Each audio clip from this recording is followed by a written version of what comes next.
Good morning, St. Andrews. I hope that you are doing well this morning and enjoying the chillier weather as I am. My name is Dana Ayoob, and I serve at this church with our Sally team, our Leadership Institute. And I was also really blessed this last weekend to get to participate in the half-day women's retreat that took place on campus, where a bunch of women gathered and we discussed the themes of gratitude, along with a few who tuned in online. So if you were there, it was so great to be with you for a bit on Saturday.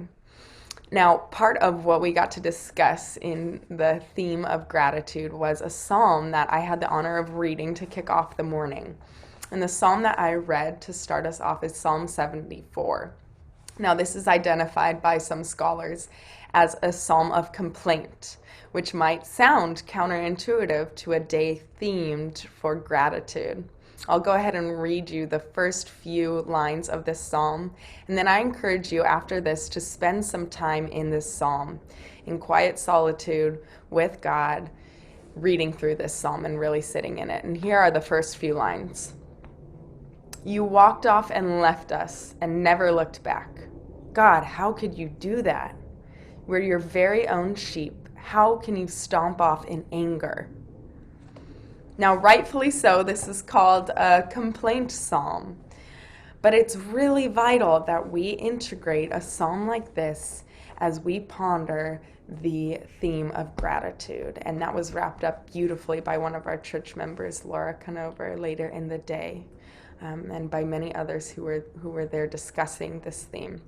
And just want to highlight a couple of things about this psalm and the way that we read psalms such as this that I think are so vital to how we identify God in our days, how we become aware of God, and how we relate to God in our days. Now, take a second and just consider, have you ever had a complaint? Internally, maybe you've given it externally. Have you ever just thought a complaint? Well, what Walter Brueggemann, a scholar in the Psalms, says is that these complaint psalms lead us into the presence of God where everything is not polite and civil. You can hear the candidness of what the psalmist is saying to God in these first few lines. God, how could you do that? How can you stomp off in anger? This is not polite.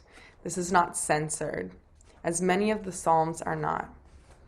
Now, Walter Brueggemann also states that as the church, we tend to shy away from these Psalms in what he calls a numb denial and deception that does not want to acknowledge or experience the disorientation of life. A psalm like this identifies our disorientation with life. It acknowledges the negativity that we sometimes experience in life. And it is from that space that we can move into true gratitude. Now, this isn't the only psalm in the book of Psalms, and there are many others that speak of rejoicing in God and rejoicing in what God has done, even some that start with complaints and then move forward into assertions of what the writer knows that God will do for them. So I want to just take a second today and consider how might giving acknowledgement to the negativity that we experience in life. I don't know what that is for you in this season. The holidays are coming up full of lots of joy, but they can carry some baggage too. I had a close family member pass away on Thanksgiving. So the idea of grief and joy combining to create gratitude is something that my family has been processing through for a few years now. As we head into this season, what is it for you?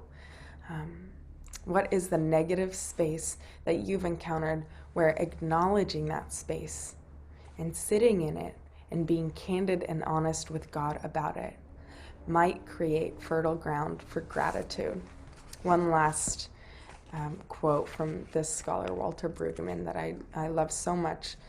He says that everything must be brought to speech, and everything brought to speech must be addressed to God, who is the final reference for all of life. I read this as a freeing encouragement that no matter how negative or how frustrated our internal feelings are, that all must be brought to God. God wants to receive that and wants to hear that, wants to hear us be honest about our situation, and will meet us there. And it's only out of that space that we ever can move forward into gratitude.